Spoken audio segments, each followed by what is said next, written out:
Hi guys, this is Zene from Anything for Geeks, and today we're going to be drawing dinosaurs. So this is going to be a 2-in-1 series where we're going to both talk about the dinosaur itself, but also learn to draw it, which is why you're seeing a sheet of paper instead of my face. So let's get started.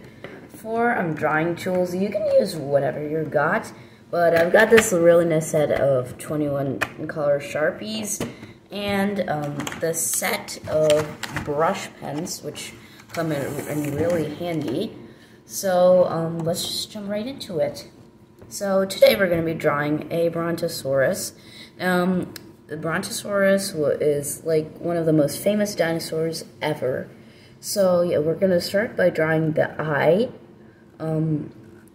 So you can just follow along here, and I'll keep talking about the dinosaur. So Brontosaurus lived in the Jurassic period, and it's a sauropod, so that means it has a very long neck.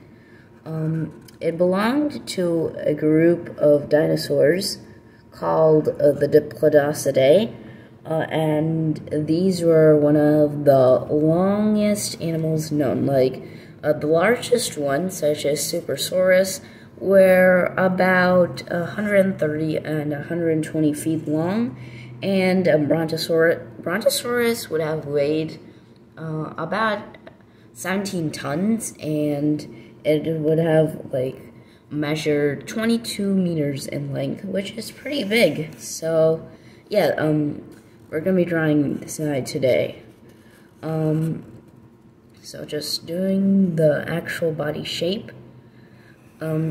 So Brontosaurus was herbivorous, and it lived during the late Jurassic period, which was, say, 145 million years ago. So yeah, this guy is pretty ancient. One thing that makes Brontosaurus' history a bit funny is that it was discovered in the 1800s, and then it was renamed. It was named Brontosaurus. But a while after, scientists said that the Brontosaurus was just a species of another dinosaur called Pterosaurus. So they made the name invalid, and for a while, Brontosaurus was just like not a name anymore. But now recent research suggests that it is in fact its own species. So yeah, something that makes Brontosaurus like notable is that it had these really tall spines on its back. Now all sauropods and most reptiles have these spines on their back, but on some species it's barely noticeable, while on others it's pretty big. Like for crocodiles, you can see they've got like this double row of plates, and this is a classic feature of crocodiles and dinosaurs. Snakes and lizards don't actually have that kind of double ridges. So this the spikes actually come directly from the vertebrae, so this is like actual bone. So we're gonna just draw these tiny lines here.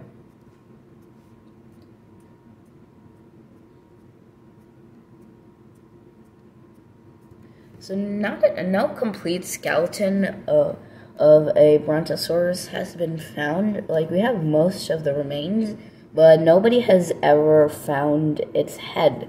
So the only close approximate we have to its head, like right here. Yeah, so this is the whole body. Right here, the head. This is a Pterosaur head, so we're just gonna assume that that's what it looked like. Like, we don't know exactly what it looked like. So, yeah, we have to take an educated guess here. So Brontosaurus would have been mainly preyed upon by big carnivores such as Allosaurus that often hunted in packs to take down such large animals.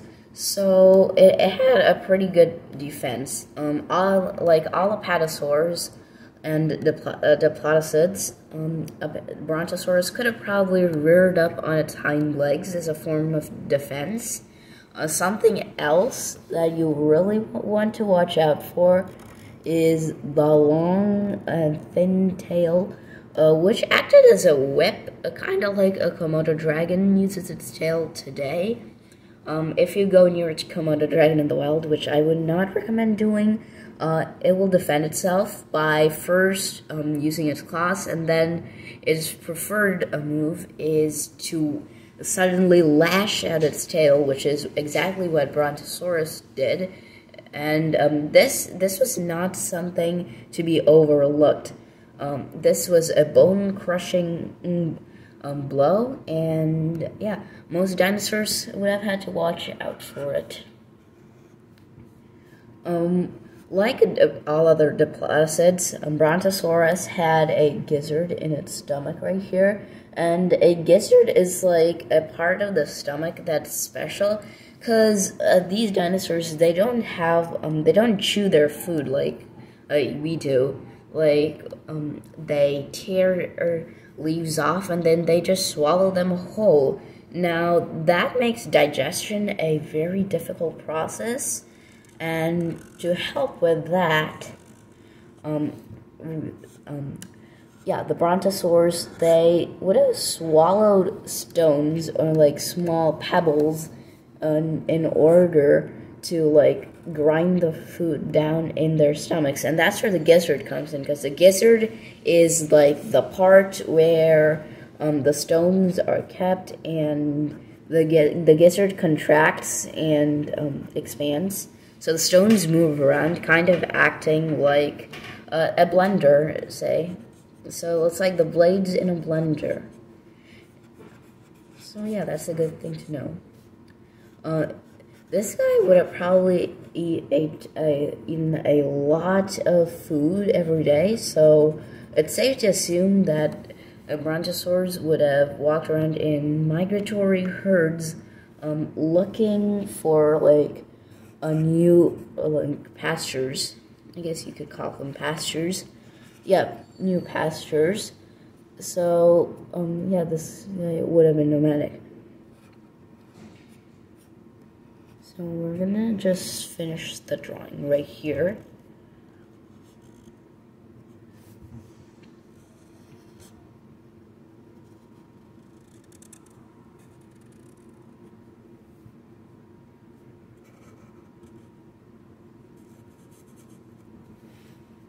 And that seems good right there.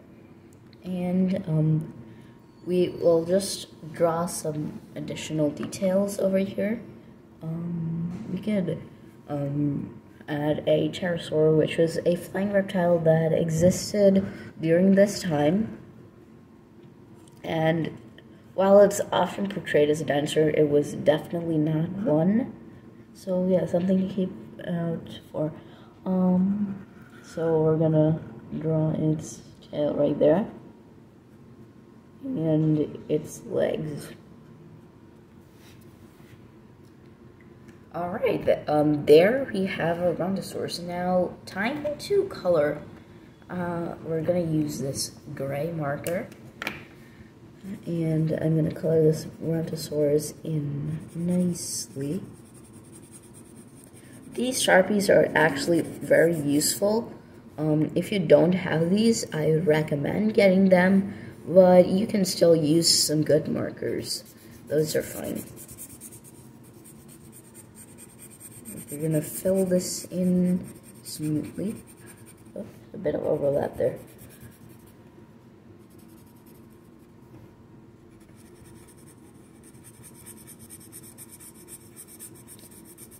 In museums, so like earlier I mentioned that Brontosaurs, like nobody has found any heads yet, so that's a problem when it comes to museum mounts. So people have often used other like sauropod heads, and most of the time they don't even realize it because no other heads have been found.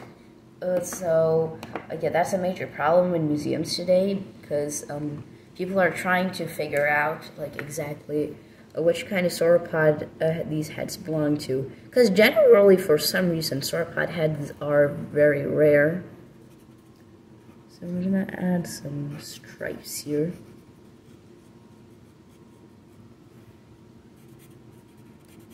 And then add in nice and thick stripes for the tail.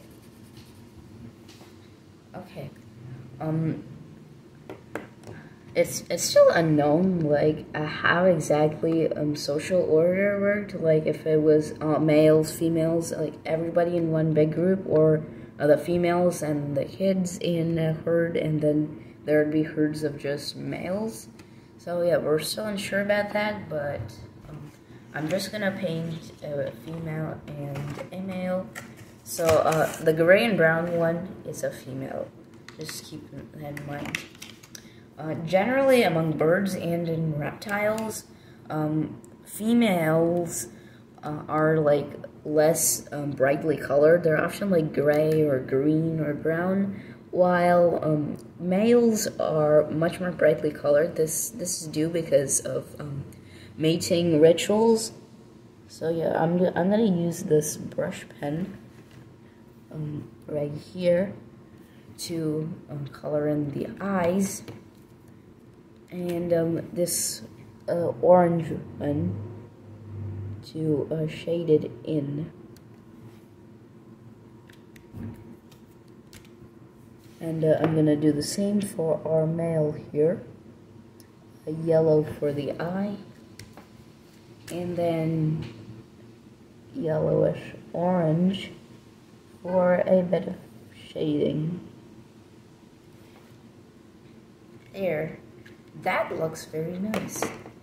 Now, I would say that we should probably start to color in the rest of our landscape first before we try to start to color the male, because the colors may just bleed out. So yeah, that's a problem. I'm gonna use, I'm gonna use this lime green Sharpie for our cycad here, and cycads are plants that existed way back in the Jurassic, and none of them are around anymore because only the sauropods and some other herbivorous dinos ate them. And now, since there are no dinos around, the plants that they ate are also extinct.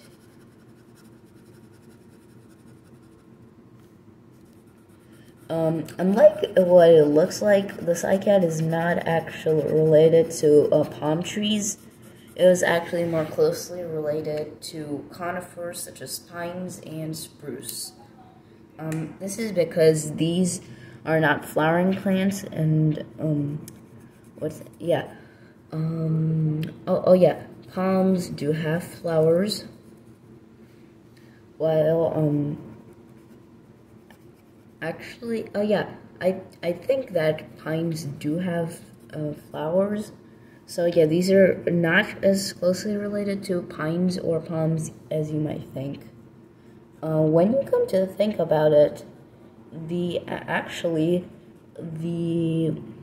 closest relative to a cycad there is a fern. So this is basically a big fern with a bigger seed or trunk. The stem in here has extended to become a trunk. So yeah, that's pretty much what a cycad is. Now we're going to use this brown from earlier, and we're going to color this in.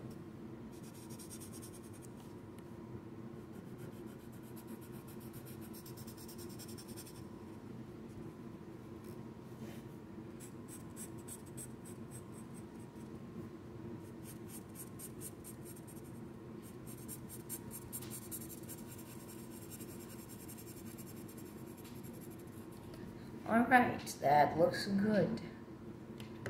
Now, we're gonna color in our pterosaur, peeking it out behind the cycad there, and I'm gonna use this kind of light bluish purple color.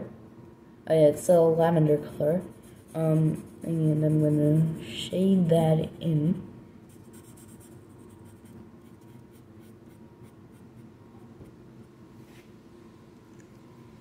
And meanwhile, I'm gonna get back the orange brush pen from earlier that we used to shade our eyes, and I'm gonna lightly go around the edge of the wing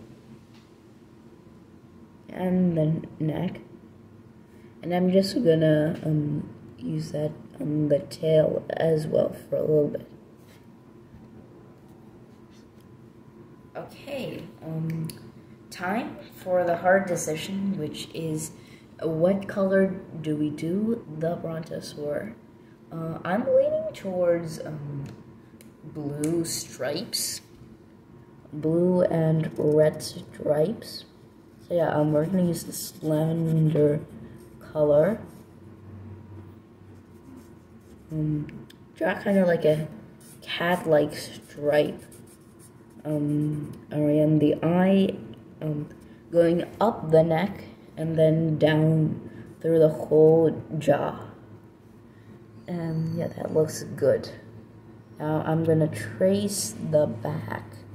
Don't worry if it's not exactly perfect. We're gonna shade that in a bit later.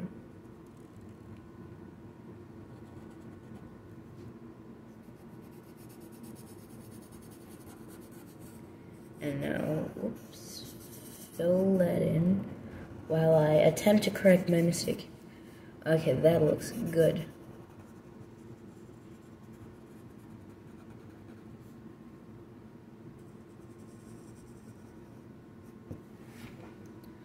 Alright, now let's actually do the stripes. Now here's the tail. You can see that right there.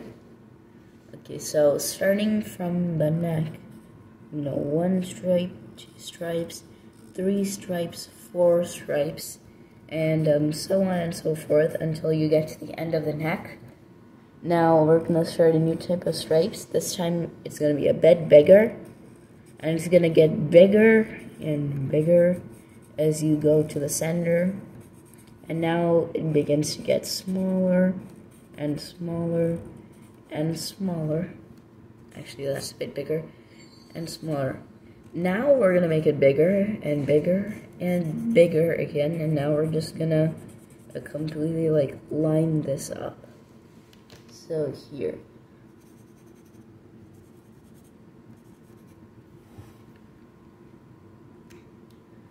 Okay, now we're gonna stripe the legs here, and I'm gonna do a bit kind of like a wavy stripe pattern, as you can see right there.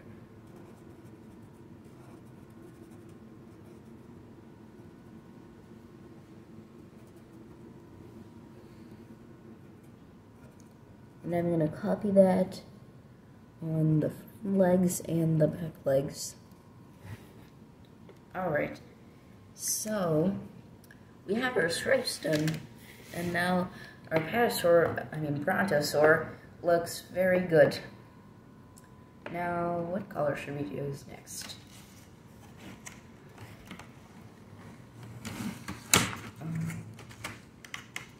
I'm gonna use this, the salmon kind of light reddish color, and yeah, this is a very good color. This comes with the brush pen, so if you don't have it, you can use like a light pink or even a red colored pencil when you shade lightly. So I'm gonna use that on the lower half of the neck. Oh yeah, that looks really good.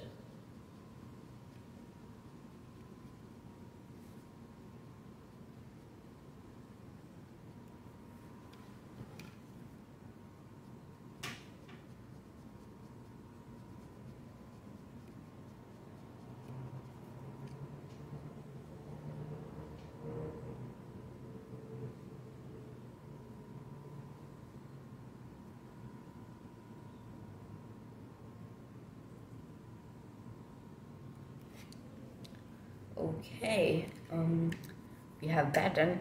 Actually, wait, we're gonna shade the legs too.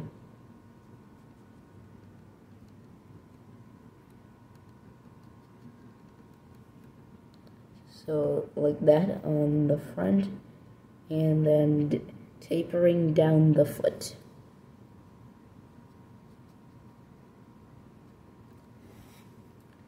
There. And now I think our dinosaur is ready to get painted gray. So I'm going to carefully outline around the stripes.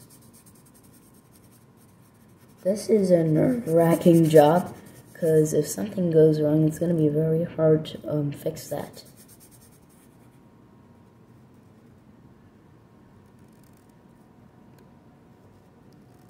So first, outline around the stripes so you don't accidentally mess up.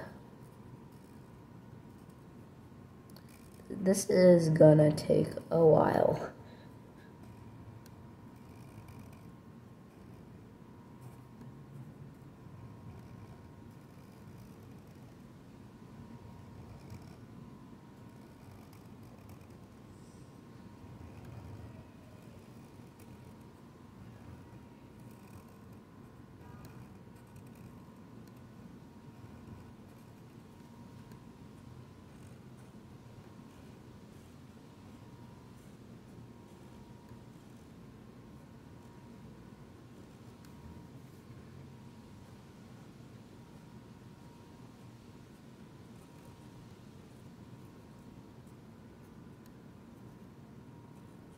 And now, oh wait, yeah, I'm gonna start coloring it from the tail.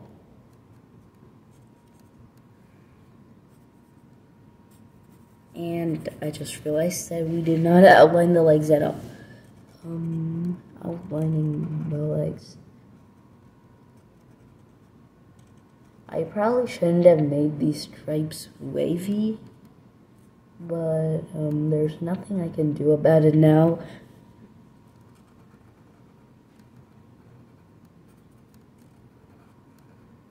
I'm going to carefully outline the stripes.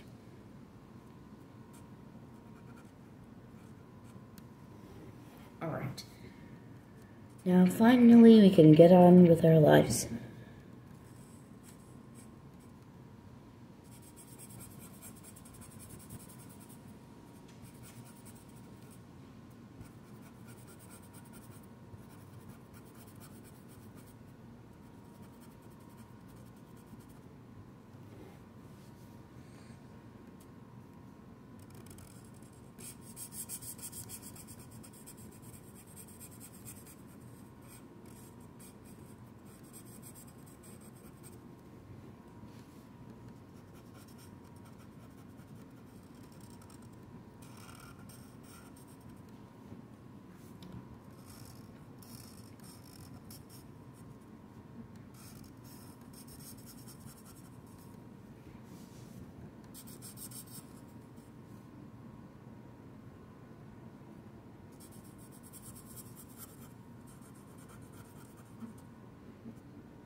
Alright,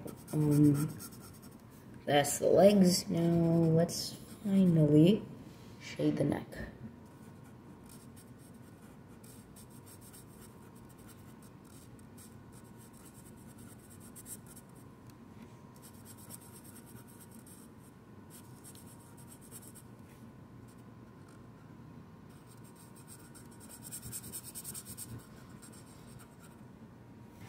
Alright.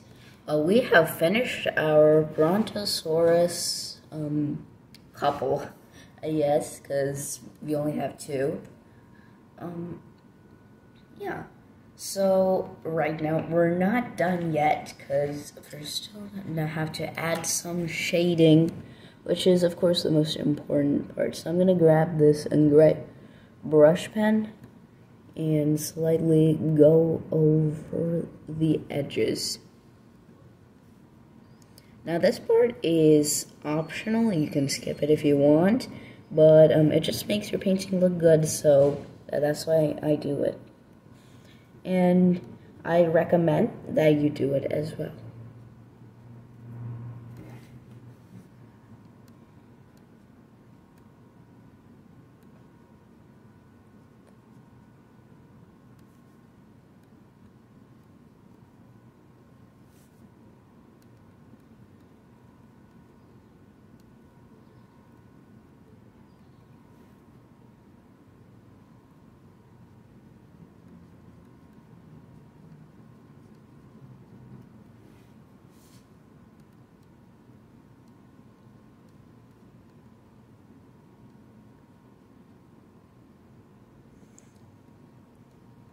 And for those of you who don't have a brush pen, you can lightly shade using a pencil, and it just makes everything look much better.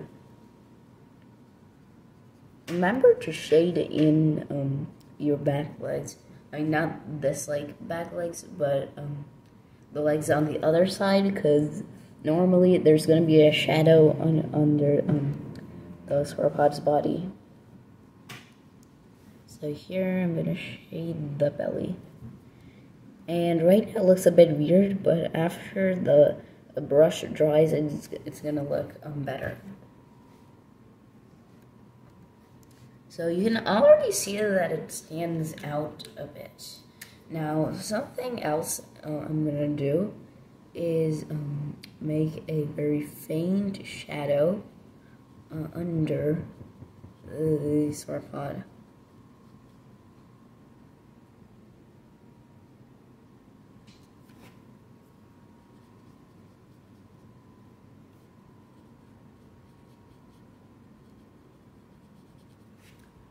Alright, I don't know if you, yeah, so here. It's not a very good shadow, but, you know, we make mistakes, and there's always room for improvement. So, we're gonna use this brown brush pen, which I may add has run out of ink, to paint the ground. Now, if you have these kind of brush pens, you should not throw them away after they run out of ink, because there's still going to be a tiny bit of color in them, and it's really useful for like texturing and just in general for adding to your painting's awesomeness. So just keep that in mind. And now I'm gonna slightly add these dirty splotches here for a pattern on our female Brontosaur. I keep saying Pterosaur. All habits there, and we're gonna do the same to our male, just in the gray.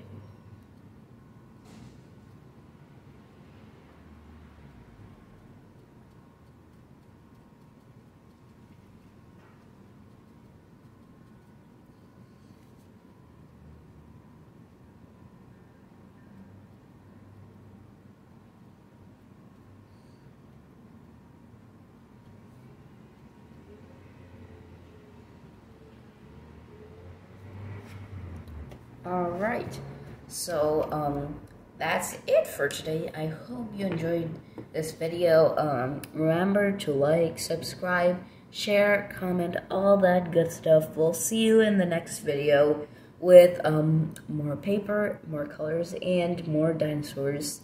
Bye!